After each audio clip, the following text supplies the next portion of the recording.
শাহিন এবং আলম ওরা এই ফ্যাসিস্ট সরকারের দোষরদের নিয়ে কমিটি সাজিয়েছে।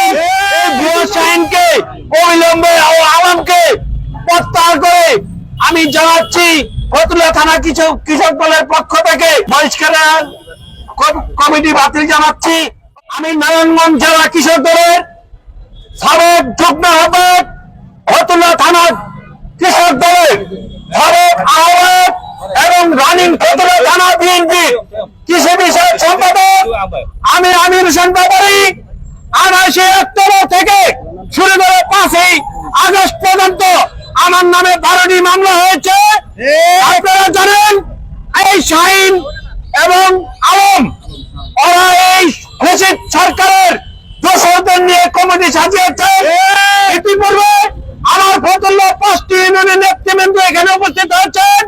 কাশিবাড়ি ইউনিয়ন কৃষক দলের সাবেক সভাপতি যমুন হোসেন, ফতুল্লা ইউনিয়ন কৃষক দলের সংগ্রামী আহ্বায়ক সভাপতি আব্দুর রহমান আয়েদ, বস্ত্রবলী ইউনিয়ন কৃষক দলের সাধারণ সম্পাদক মোহাম্মদ আলী আমাদের মাঝে উপস্থিত রয়েছেন। কুতুবপুর ইউনিয়ন কৃষক দলের সংগ্রামী সদস্য সচিব লতিফ ভাই আমাদের মাঝে 45টি ওয়ার্ডের নেতৃবৃন্দ এখানে উপস্থিত হয়েছেন।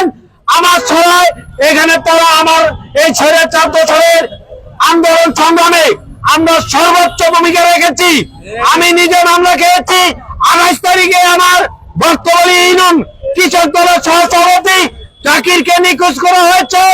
এই নিখোঁজকে মিডিয়া সেল এবং বাংলাদেশের পৃথিবীর সর্বোচ্চ মিডিয়া যে যাকে বলে আল জাজিরা, ওই আল জাজিরাও তার এই শিরোনাম করেছিল।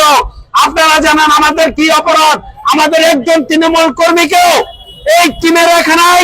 তার জন্য এই শাহিন, এই ভুয়া শাহিনকে অবিলম্বে ও আলমকে প্রত্যাহার করে আমি জানাচ্ছি ফতুল্লা থানা কৃষক দলের পক্ষ থেকে বহিষ্কারের কমিটি বাতিল জানাচ্ছি। অবিলম্বে শাহিন ও আলমকে বহিষ্কার করে পুনরায় নতুন করে কমিটি দেওয়ার জন্য বাংলাদেশ জাতীয়তাবাদী কৃষক দলের কেন্দ্রীয় সংসদের সভাপতি হাসান জামিন তরুণ ভাই ও বাবুল ভাইকে আমি বলতে চাই, আমাদের তৃণমূলকে রেখে এই কমিটি দিয়েছেন, এই তীব্র নিন্দা প্রতিবাদ জানাই। আপনারা পাশাপাশি নারায়ণগঞ্জ তৃণমূলকে একটু খেয়াল করবেন। আমরা সকল থেকে নেতৃবৃন্দকে নিয়ে আমরা আন্দোলন সংগ্রাম করছি।